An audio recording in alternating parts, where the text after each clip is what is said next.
Sis, Yes? pwede ba tumuloy? Tuloy. May problema ako, sis. Anong problema mo? Hindi ko alam kung anong gagawin. Ano nga ba problema mo?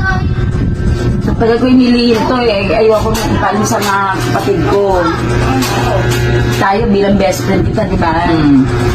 Kasi, buntis ako, sis. 3 buwan na. Yeah.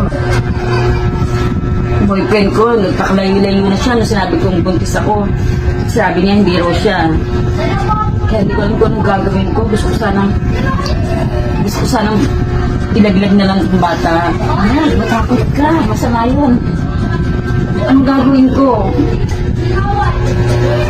Anong gagawin ko, sis? Tulungan kita dito na. Paano ito tulungan? Ay, malaking problema to. Mas gusto ko lang patayin na lang itong sanggol niya nasa silod. Kaya, malihat pa sa kasalanan nyo. Mag-God si Lord. Gusto ko yung kasalanan ba sa Diyos ang pagkitil ng buhay? Oo, wala kang patawaran yan. Ituloy mo yan. Dito lang. Tulungan mo.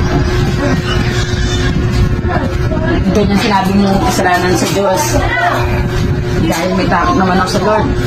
Hindi ka tutuloy. Basta, lagi ka nandyan, sis. Dito na ako na. Salamat, sis.